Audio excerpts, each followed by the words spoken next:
बेटा पिछली क्लासेस के मुद्दों के अनुसार हमने एक तो मनी क्रिएशन नाम का मुद्दा कवर किया आपके सामने। बेटा इस हफ्ते में बैंकिंग खत्म करना है। आइएगा बेटा फटाफट से मुद्दों को उठाएंगे आगे। लिखेगा concept of CRR।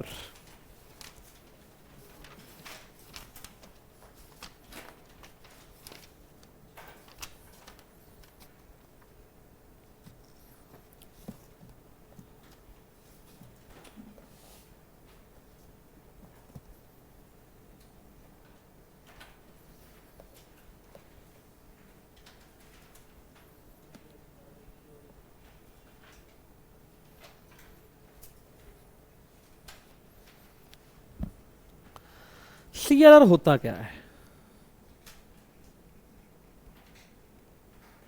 Cash reserve ratio. Cash sorry reserve ratio. बेटा हर कमर्शियल बैंक को अपने आरबीआई के पास, आरबीआई कौन होता है? बाप होता है। ये सुनो भैया, अपने बाप के पास कुछ पैसा कैश रिजर्व के रूप में बैंक के आरबीआई के पास ही रखना है। बैंक अपने पास नहीं रखेगा, बैंक का रखेगा, आरबीआई के पास रखेगा। तो क्या बन गया? What is the CRR? CRR is the cash reserves which the commercial bank has to keep with the RBI. Sir अगर आपको एक बार CRR पता चल गया, CRR क्या था? रिजर्व रेशियो थी, आपको याद आ रहा होगा। अगर एक बार रिजर्व रेशियो पता चल जाए तो क्या आप मल्टीप्लायर निकाल सकते हैं? Yes sir. क्या उसी के बेसिस पे आपके पास मनी क्रिएशन निकल कर आएगी? Yes sir. तो कहीं ना कहीं देखा जाए आरबीआई CRR के जरिए मनी क्रिएशन कंट्रोल कर रहा है। Yes sir. लॉजिक क्लियर हो गया होगा? Yes sir. लिखेगा it is the cash reserves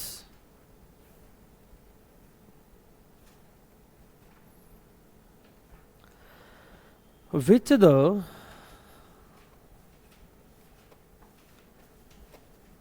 commercial bank has to keep with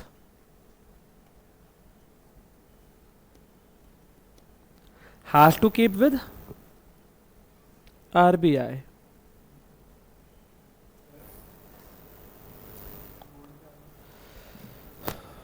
has to keep with RBI।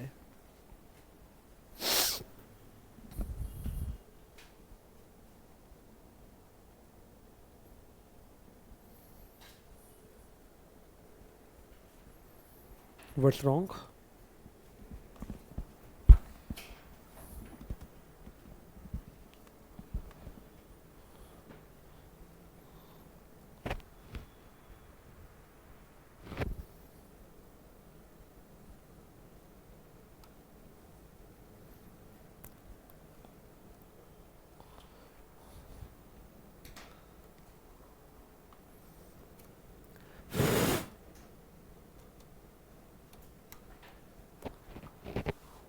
एक second guys. Okay okay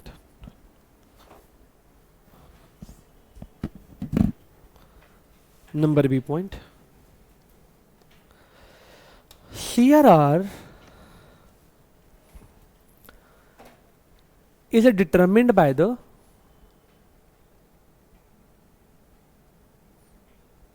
RBI. It is also known as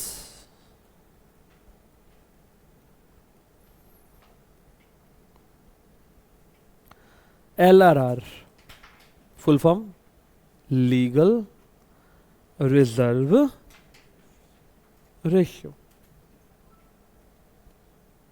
C point। Once the CRR is known,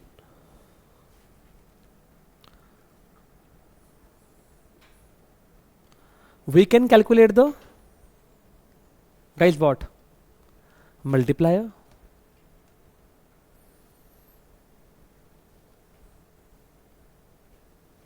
and therefore we can calculate the, हाँ जी क्या बोलूंगा मैं, money supply in the economy.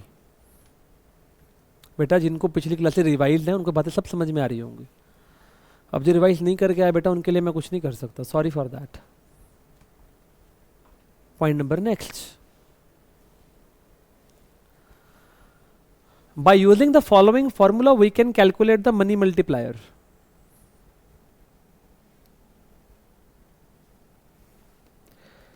K is equal to 1 upon CRR.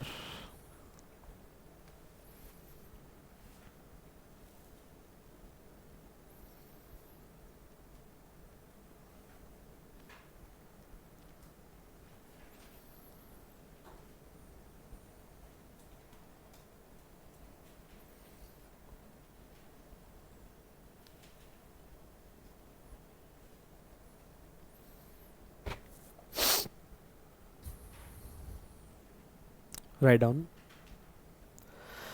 I think ये बात मैंने पहले लिखवा रखी है, मैं रिपीट कर दूं। हायर द CRR, ये मैंने लिखवाई है पहले शायद बात, लोअर द मल्टीप्लायर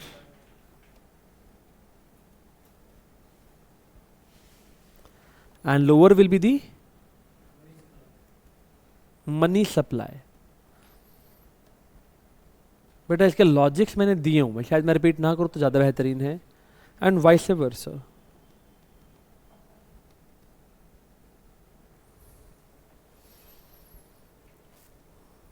बेटा एक बात आपसे वैसे आउट ऑफ द बॉक्स जाके पूछ लूं, इकोनॉमी में इन्फ्लेशन है, what do mean by the inflation? महंगाई है? बस हाँ या ना बोलते जाना, महंगाई है।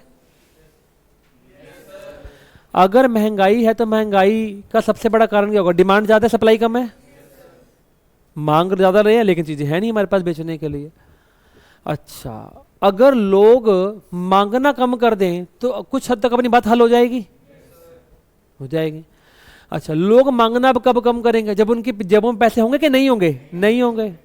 अब कॉमन सेंस लगाओ, क्या मनी सप्लाई कम कर देने से हमारी इन्फ्लेशन नाम की बीमारी ठीक हो जाएगी? Yes sir. समझ में आया लॉजिक सारा का सारा?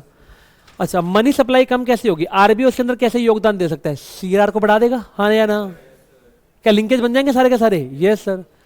सीआरआर बढ़ेगी, मल्टीप्लायर कम हो जाएगा, अकॉर्डिंगली मनी सप्लाई कम हो जाएगी, अकॉर्डिंगली डिमांड कम हो जाएगी, और अकॉर्डिंगली आपकी इन्फ्लेशन नाम की बीमारी का हल हो जाएगा।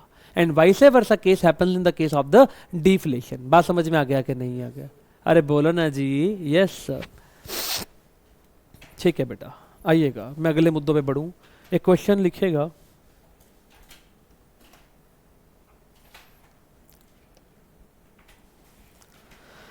गिवन है क्या गिवन है?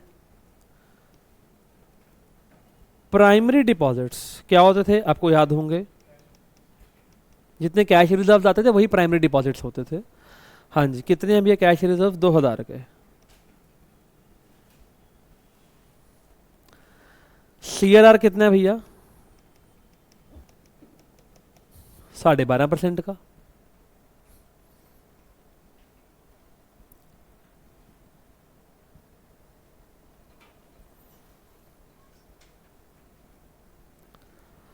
Find the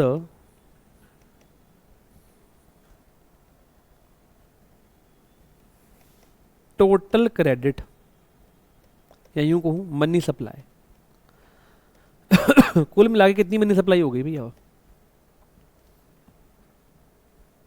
any answer?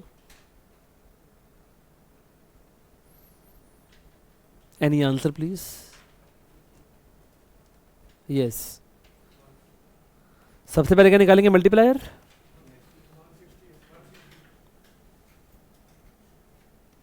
सही आंसर आ गए हैं वैसे।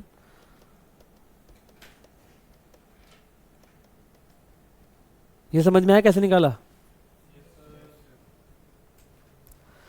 सर अब मनी सप्लाई कैसे निकालते थे याद आ रहा होगा आपको? P D D into what was the PDD? Primary demand deposit बोल दो या कैश रिजर्व बोल दो, एक ही बात है। कितने थे भैया? 2000 इंटू 8 कितने हो गया? 16,000 रुपये। लॉजिक क्लियर हो गया होगा।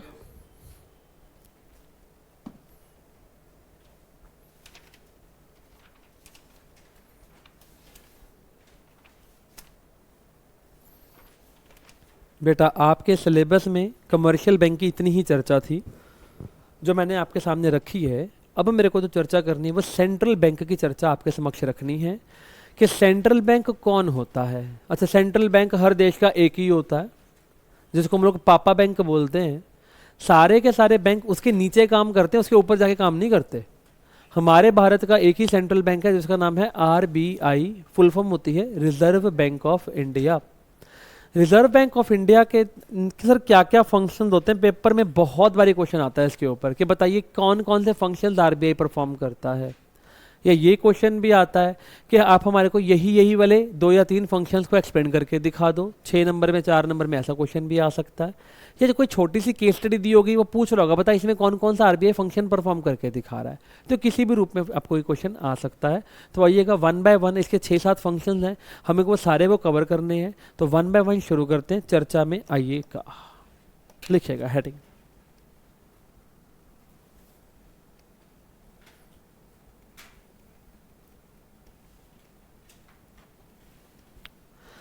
Function of central bank.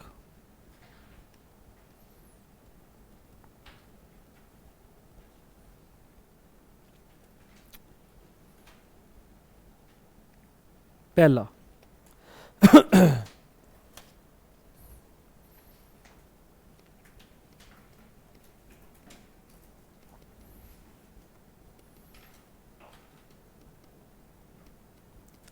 Bank of issuing notes.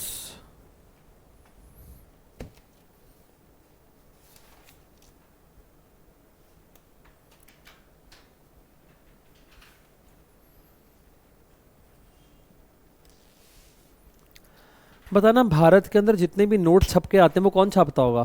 RBI. समझ में आ गया कि नहीं आ गया? लिखिएगा प्लीज। अच्छा, तुम कर सकते हो नोट छापने वाला? तुम कर सकते हो? कई लोग हाँ कर रहे हैं। धुरंधर मूवी देखी थी ना बेटे? कराची के अंदर सो कॉल्ड एक पर्सन होता है, वो नोट छाप रहा होता है, एंड में वो ऐसे लटका पाया जाता है, डिमोनेटाइजेशन का इम्पैक्ट दिखाते हैं उसके अंदर। ठीक है ना? ठीक है भैया, हम लोग ये काम नहीं कर सकते भैया, ये सिर्फ कौन करेगा? आरबीआई करेगा। ठीक है, इसीलिए बेटा इसको क्या बोलते हैं? Bank of issuing the notes. The RBI has the sole power. Sole का मतलब होता है अकेला। बेटा ये एस ओ यू एल वाला नहीं है, एस ओ एल ई वाला है। कई फीलिंग वाले लोग एस ओ यू एल लिख रहे होंगे जो आजकल रात को मैसेज करके सोते हैं। हाँ, सोलमेट, वो समझ गया है बेटा। तो वो पढ़ता नहीं ना, तभी तेरे कारण दिख रहे हैं मुझे यहाँ पे। The RBI has the sole power to issue the currency notes in the India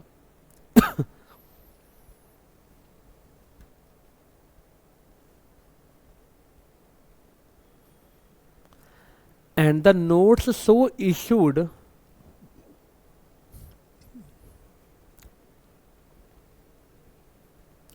are the unlimited legal tender। हाँ जी, क्या मतलब था इसका? अनलिमिटेड लीगल टेंडर का मतलब क्या था? Very good answer. जितने भी अमाउंट को आपको पे करना है आप इन नोट्स के जरिए पे कर सकते हैं। ठीक है ना? This is also known as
हाँ जी guys,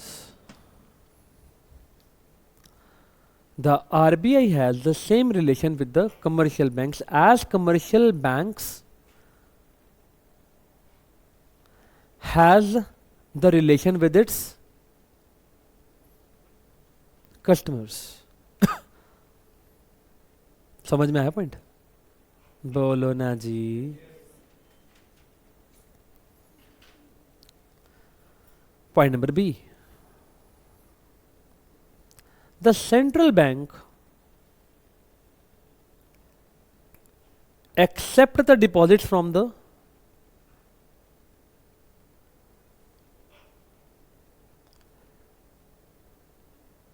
commercial banks.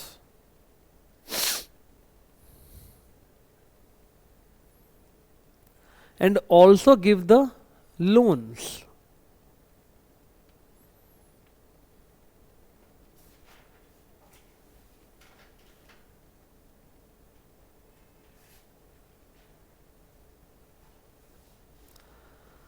The central bank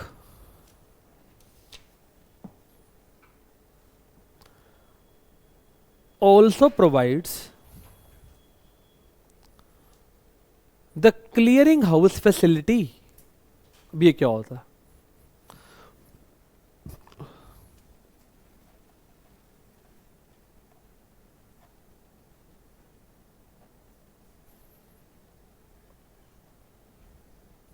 क्या मतलब है इस बात का?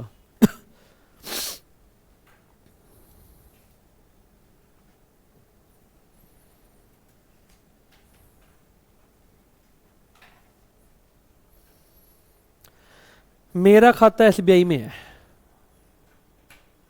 मुझे किसी बच्चे से फीस आनी थी, उसने मुझे अपने बैंक का चेक दे दिया. बात समझ पा रहे हो कि नहीं समझ पा रहे हो? भैया मेरा खाता तो एसबीआई में ही है, जो मेरे पास चेक आया वो पीएनबी का आया. कितने का चेक था? 15,000 का चेक था. बताओ जी मैं अपना चेक लेके कहाँ जाऊंगा? पीएनबी में तो जाऊंगा नहीं, क्योंकि मेरा तो खाता ही नहीं है वहाँ पे. मैं कहाँ जाऊंगा? एसबीआई में जाऊंगा. इतनी बात समझ में आ रहा है कि नहीं आ रहा? अच्छा, 15,000 रुपये का चेक लेके मैं कहाँ चला गया? यहाँ चला गया. येस और नो गाइस? Yes sir. अच्छा, एसबीआई वाला पीएनबी को दिखाएगा चेक, और एसबीआई ने कितना पेमेंट लेना है पीएनबी से? 15,000 का पेमेंट लेना है. बात समझ में आ गया कि नहीं आ गया? अरे हाँ या ना भैया? यस और नो? Yes sir. इसी प्रकार से कोई पीएनबी का कस्टमर भी होगा. मान लो प्रियांश पीएनबी का कस्टमर है, इसके पास चेक आता है एसबीआई का 10,000 रुपए का. बात समझ में आ रहा है कि नहीं आ रहा? तो वो कहां चला गया? यहां चला गया पैसे करने के लिए. अब एसबीआई से पीएनबी ने कितने पैसे लेने हैं? 10,000 रुपए लेने. भाई जल्दी बोलो भैया, सर न भैया. बात समझ में आ रहा है कि नहीं आ रहा? अच्छा भैया, एक दूसरे से इंडिविजुअल सेटलमेंट अलग अलग करने से बेहतरीन है क्या एसबीआई ने पीएनबी से 15 लेने हैं? यस. पीएनबी ने एसबीआई से लेने हैं 10. मैंने कहा बिल्कुल लेने हैं. सर इन दोनों के नेट सेटलमेंट करवा दें. नेट सेटलमेंट कैसे होगा? एसबीआई 5 ले ले, काम खत्म हो जाएगा. बात समझ में आ गया कि नहीं? अरे बोलो ना जी. इसको बोलते हैं क्या? Clearing house facility. बात समझ में आया कि नहीं आया? यस और नो? Yes sir. लिखिएगा, इसका मतलब लिखते हैं. आइए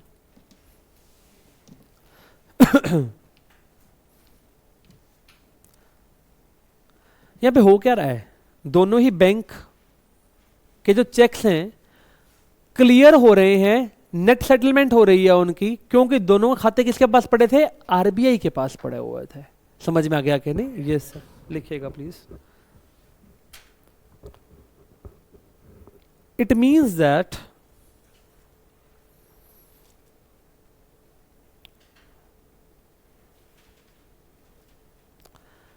the checks of both the banks are settled or cleared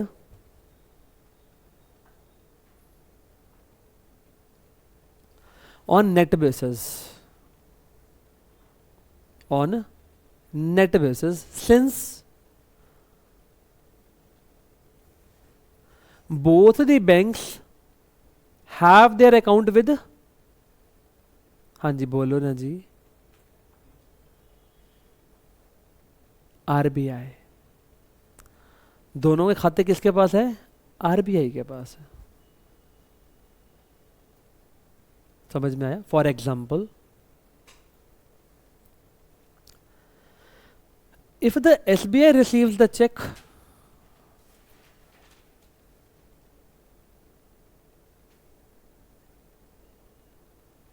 of rupees 15,000 to be cleared from PNB,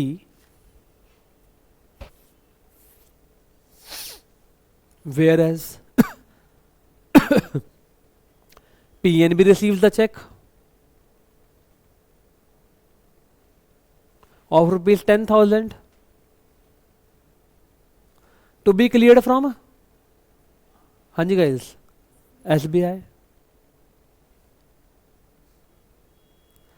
Then instead of individual transactions, guys, what should be done?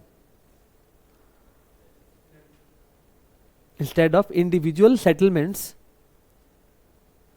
comma, net settlement will be made through the RBI. That is,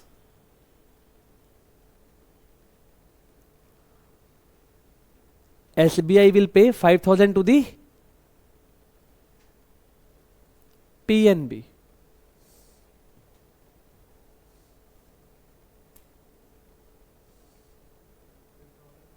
PNB, yes.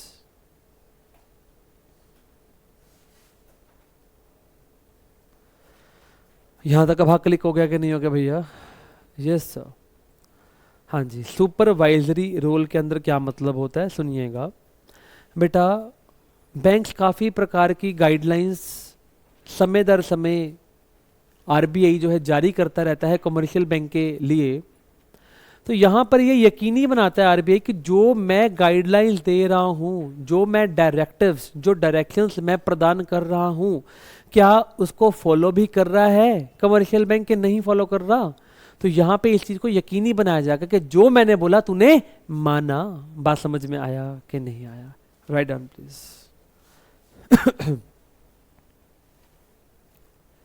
In its supervisory role, the last point,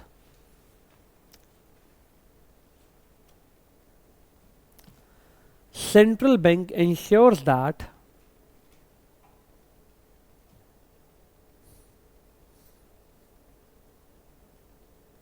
commercial banks are following.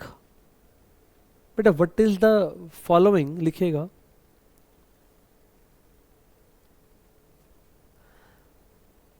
The directives. What do you mean by directives? Guidelines issued by it.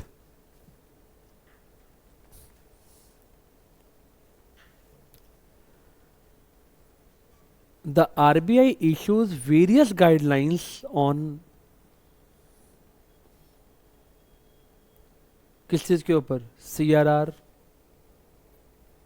SLR. ये क्या होता है SLR? I will be discussing later on, etc. And the RBI makes sure that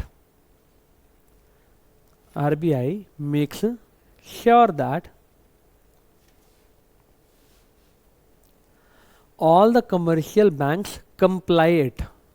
Comply, COMPLY, comply it. Sir, what is the meaning of comply? Follow.